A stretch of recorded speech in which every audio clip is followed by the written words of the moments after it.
මෙන්න මේ විදිහට තියෙන ටෙක්ස්ට් එකක් Photoshop වලින් මේ විදිහට වෙනස් කරගමුද? ඉතින් ඔන්න වෙනදා වගේ මදත් ලස්සන ටෙක්ස්ට් ඉෆෙක්ට් එකක් අරන් ආවා. ඉතින් තාමත් ඔයා මේ වීඩියෝ බලන්න අපේ channel එක subscribe කරලා නෙවෙයි නම් දැන් මේ channel එක subscribe කරලා වීඩියෝ එකත් එක්ක දිගටම එකතු වෙලා ඉන්න. අපි හදමු ලස්සන ටෙක්ස්ට් ඉෆෙක්ට් එකක්.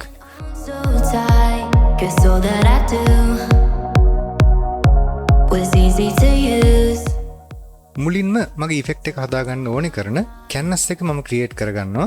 ඒකට මම යනවා මෙතනින් new file වලට ගිහිල්ලා new document dialog box එක අරගෙන මම මෙතනින් දෙනවා මගේ width එක 1366ක් height එක 768ක්. මෙතෙන්දි මම unit එක විදියට pixels තමයි තෝරගන්නේ. resolution එක 300ක් සහ color mode එක RGB විදියට තෝරගන්නවා. ඒ වගේම background content එක white විදියට තමයි තෝරගන්නේ. තෝරගෙන create කරගන්නවා මගේ අලුත් canvas එක. canvas එක create කරගත්තට පස්සේ effect එක හදාගන්න අවශ්‍ය කරන text එක type කරගන්නවා. ඒකට මම යනවා toolbox එකේ type tool එකට ගිහිල්ලා මෙන්න මේ විදිහට type tool එක අරගෙන canvas එක මැද click කරලා මෙතෙන්දි මම පාවිච්චි කරන font එක තමයි impact කියන font එක. මොකද මෙතෙන්දි effect එකට ටිකක් ලස්සනයි මහත font එකක් වුණා නම් ඒක නිසා impact font එක තෝරගන්නවා. ඒ වගේම text එකේ color එක black color එක විදිහට තෝරගන්න ඕනේ. ඒ වගේම center line තෝරගන්නවා.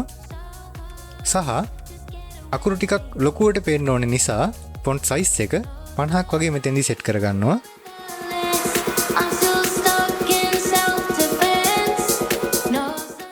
ඊට පස්සේ මගේ text එක මම type කරන්නේ පේලි දෙකක් විදිහට.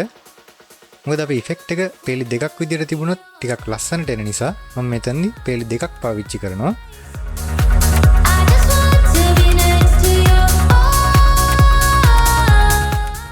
ඒ වගේ මම මේ ටයිප් කරගත්ත ටෙක්ස්ට් එක අපේ canvas එක මැද්දට මෙන්න මේ විදිහට ගෙන තියාගන්න ඕනේ.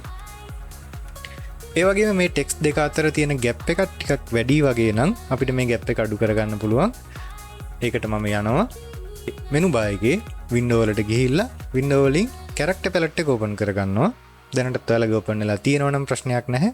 නැත්නම් window වලින් character palette එක අරගෙන මෙන්න මෙතනින් අපිට පුළුවන් line වල gap line එකේ gap එක වෙනස් කරන්න.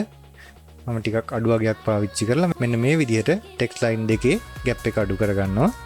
ඊළඟට අපි මේ type කරගත්ත text layer එකට filters apply කරන්න නම් මේ text layer එක rasterize type එකට convert කරගන්න වෙනවා. ඒකට මම යනවා layer palette එකේ අදාළ layer එක උඩ right click කරලා මෙන්න මෙතනින් rasterize type කියන එක තෝරගන්නවා. ඊට පස්සේ මගේ මේ text layer එක raster layer එකක් විදිහට convert වෙනවා. ඊළඟට මට මේ ටෙක්ස්ට් එකට සිලෙක්ෂන් එකක් ඇඩ් කරගන්න ඕනේ. ඒකට මම කරන්නේ කීබෝඩ් එකේ control එක press කරගෙන layer palette එකේ අදාළ layer එකේ thumbnail එක උඩ mouse එක click එකක් දානවා. එතකොට මෙතෙන්දී අදාළ ටෙක්ස්ට් එකට සිලෙක්ෂන් එකක් ඇඩ් වෙනවා. ඊට පස්සේ මේ දාගත්ත සිලෙක්ෂන් එක මම ආයෙසරයක් පාවිච්චි කරන්න ඕන නිසා save කරලා තියාගන්නවා. ඒකට මම යනවා select menu එකේ save selection කියන option එකට ගිහිල්ලා save selection dialog box එක අරගෙන එතෙන්දි selection එකට name එකක් දෙනවා. දීලා dialog box එක okay කරලා මේ selection එක save කරගන්නවා. ඊට පස්සේ මේ selection එක මම select menu එකෙන්ම deselect කරනවා. එහෙම නැත්නම් shortcut එක විදියට ඔයාලට control D shortcut එක පාවිච්චි කරන්න පුළුවන්. ඊට පස්සේ මම කරන්නේ මෙන්න මේ layer palette එකේ මගේ background කියලා තියෙන layer එකේ ඇහැ අයින් කරගන්න. එහෙම නැත්නම් hide කරගන්නවා. ඒකට හේතුව තමයි මගේ text layer එකට background color එකක් add කරන්න ඕනේ. ඉතින් මේක හරියට වෙනවද කියලා බලන්න තමයි මම මේ වෙලාවේදී background color එකේ ඇහැ අයින් කරගන්නේ. ඊළඟට මේ layer එක fill කරගන්න මම යනවා edit වල fill කියන dialog box එක අරගෙන මෙතනින් content එක විදිහට white color එක තෝරගන්නවා. ඒ වගේම mode එක විදිහට multiply කියන mode එක තමයි තෝරගන්නේ. තෝරගෙන dialog box එක okay කරගන්නවා. දැන් අපිට පුළුවන් මුලින් hide කරපු අපේ background layer එකේ ඇහැ සරක් දාලා visible කරගන්න. ඒ වගේම ඊළඟ පියවර විදිහට මෙන්න මේ Gaussian blur කියන filter එක මම apply කරගන්නවා මගේ text එකට. එතනදී radius එක සාමාන්‍යයෙන් 4ක් වගේ තමයි මම මේ effect එකට තියාගන්නේ.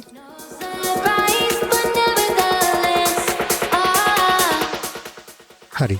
දැන් අපි හදාගත්ත ටෙක්ස්ට් එක ටිකක් බොඳවුණු ගතියක් තමයි පේන්න තියෙන්නේ. ඉතින් ඊළඟ පියවර විදිහට අපි නැවත සැරයක් ෆිල්ටර් මෙනු එකට ගිහිල්ලා ෆිල්ටර් මෙනු එකේ ස්ටයිලයිස් යටතේ තියෙන සෝලරයිස් කියන ෆිල්ටර් එක තමයි ඊළඟට ඇප්ලයි කරන්නේ. ඉතින් මේ ෆිල්ටර් එක ඇප්ලයි කරනවත් එක්කම අපිට පේනවා අපේ ටෙක්ස්ට් එකේ බෑග්ග්‍රවුන්ඩ් එක සහ ටෙක්ස්ට් එක කළු පාට වෙනවා වගේම ටෙක්ස්ට් එකේ අවුට්ලයින් එක සුදු පාට එහෙම නැත්නම් ටිකක් අලු පාටට හුරු පාටකින් ටිකක් බ්ලර් වුණු ගතියෙන් තමයි පේන්න තියෙන්නේ.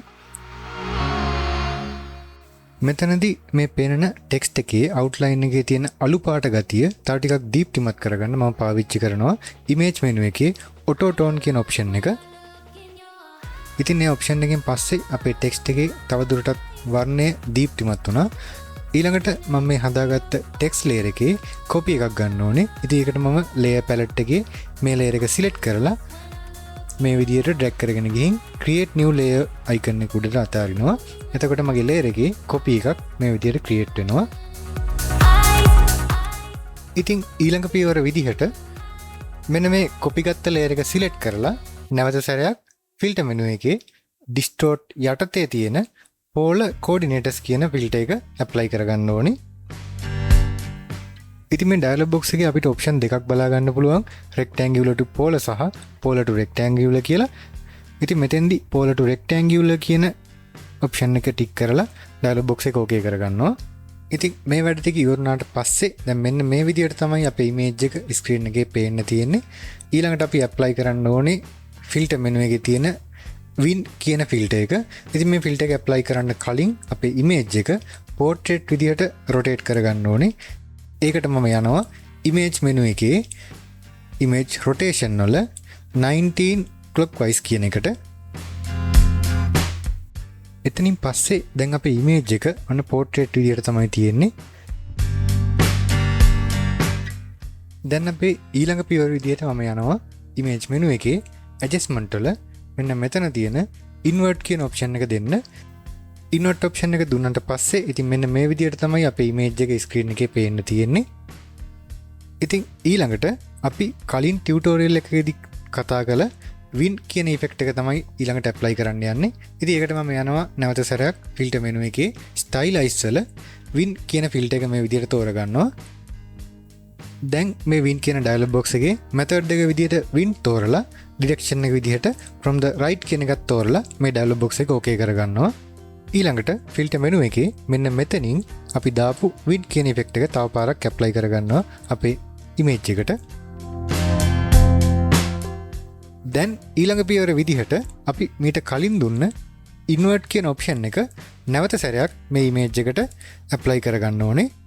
ඉතින් ඊට පස්සේ අපේ ඉමේජ් එක මෙන්න මේ විදිහට තමයි පේන්නේ.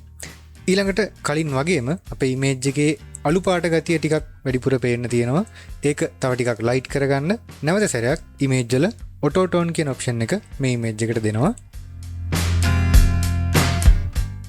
ඉතින් මේ හදාගත් ඉමේජ් එකට නැවත සැරයක් win කියන ෆිල්ටර් එක ඇප්ලයි කරගන්න ඕනේ.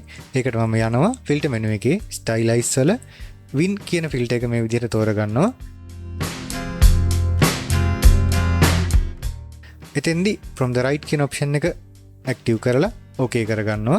ඒ වගේම ෆිල්ටර් මෙනු එකේ මෙන්න මෙතනින් win කියන ඉෆෙක්ට් එක තවත් 3 පාරක් විතර අපේ ඉමේජ් එකට ඇප්ලයි කරගන්නවා. ඉතින් ඔයාලට මතක ඇති මේ ඉෆෙක්ට් ඇප්ලයි කරන්න කලින් අපි මේ ඉමේජ් එක පෝර්ට්‍රේට් විදිහට හරවගත්තා.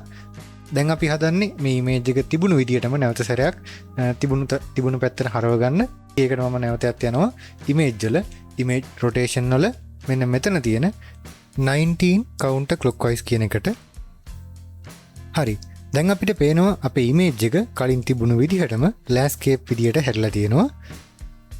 ඊළඟට ෆිල්ටර් මෙනු එකේ කලින් අපි පාවිච්චි කරපු polar coordinator කියන ෆිල්ටර් එක නැවත සැරයක් ඇප්ලයි කරන්න ඕනේ. ඒකට මම යනවා ෆිල්ටර් වල distort වල polar coordinators කියන එකට. ඉතින් අපි කලින් වතාවේදී මේ ඩයලොග් බොක්ස් එකේ polar to rectangular කියන ඔප්ෂන් එක පාවිච්චි කරා. දැන් rectangular to polar කියන ඔප්ෂන් එක ටික් කරලා අපි මේ ඩයලොග් බොක්ස් එක ඕකේ කරගන්නවා. ඒ ඩයලොග් බොක්ස් එක ඕකේ කරපු ගමන් අපිට පේනවා අපේ ඉමේජ් එකේ නැත්නම් අපේ ඉෆෙක්ට් එකේ 70%ක් විතරම මේ වෙනකොට වැඩ අවසන් කියලා. ඉතින් ඊළඟට අපිට තියෙන්නේ අපි හදාගත්ත ඉෆෙක්ට් එකට කලර්ස් ඇඩ් කරන්න. ඉතින් මේකෙදි පළවෙනියට මම කරන්නේ මගේ මෙන්න මේ ඉෆෙක්ට් එක හදපු ලේයර් එක සිලෙක්ට් කරලා මේකේ බ්ලෙන්ඩින් මෝඩ් එක ස්ක්‍රීන් විදියට මාරු කරගන්නවා. ඊළඟට මෙන්න මෙතනින් gradient adjustment එකක් ඇප්ලයි කරලා මට කැමති කලර් එකක් නැත්නම් කැමති gradient එකක් මෙන්න මේ විදියට සිලෙක්ට් කරගන්නවා.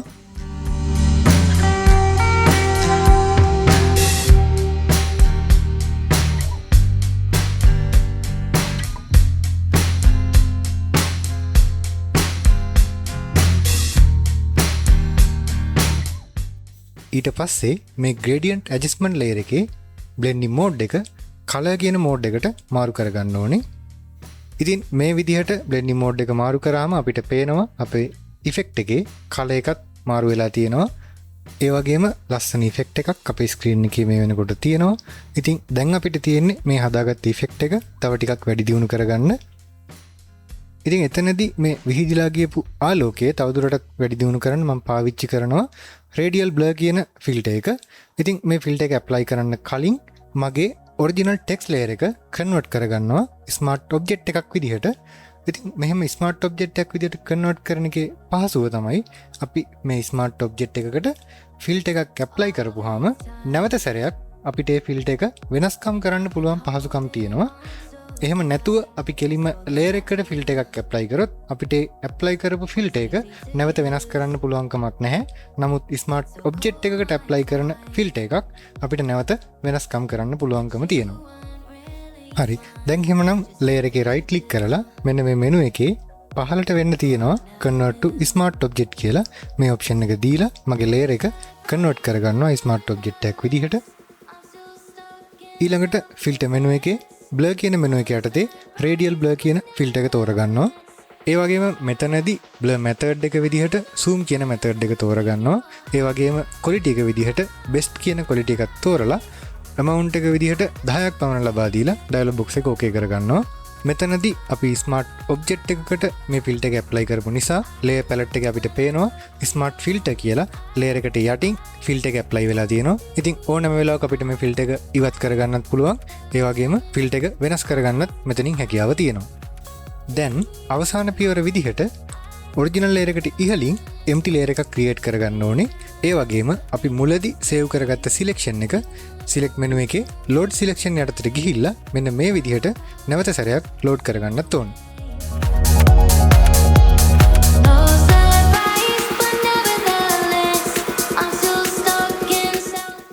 ඉතින් දැන් layer palette එකේ empty layer එක select කරලා මම මේ load කරගත්ත selection එක කළු පාටින් fill කරගන්නවා.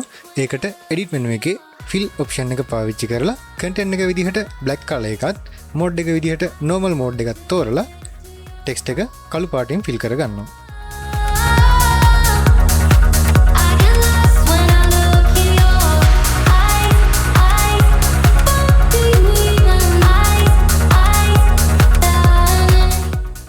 අවසානයේදී select menu එකේ deselect එහෙම නැත්නම් control D shortcut එක පාවිච්චි කරලා selection එක deselect කරාම අපේ effect එක සම්පූර්ණයෙන් මේ විදිහට හැදිලා ඉවරයි. නමුත් තවදුරටත් ඔයාලට මේකේ වර්ණ වෙනස් කරගන්න ඕනේ නම් මෙන්න මෙතන තියෙන gradient adjustment layer එකේ මෙන්න මේ icon එකට double click කරලා gradient fill dialog box එක ආවට පස්සේ අපිට පුළුවන් එතනින් gradient එක වෙනස් කරන්න සහ colors වෙනස් කරගන්න අපේ effect එකේ. ඒ පියවරත් එක්ක අපේ ලස්සන text effect එකේ වැඩ මෙතනින් ඉවර වෙනවා. ඉතින් වීඩියෝ එකත් like කරලා අපේ Glamour Academy YouTube channel එකට subscribe කරලා notification bell icon එකත් click කරලා තියාගන්න. තවත් මේ වගේ ලස්සන වැඩකින් අපි ආයෙ හම්බෙමු.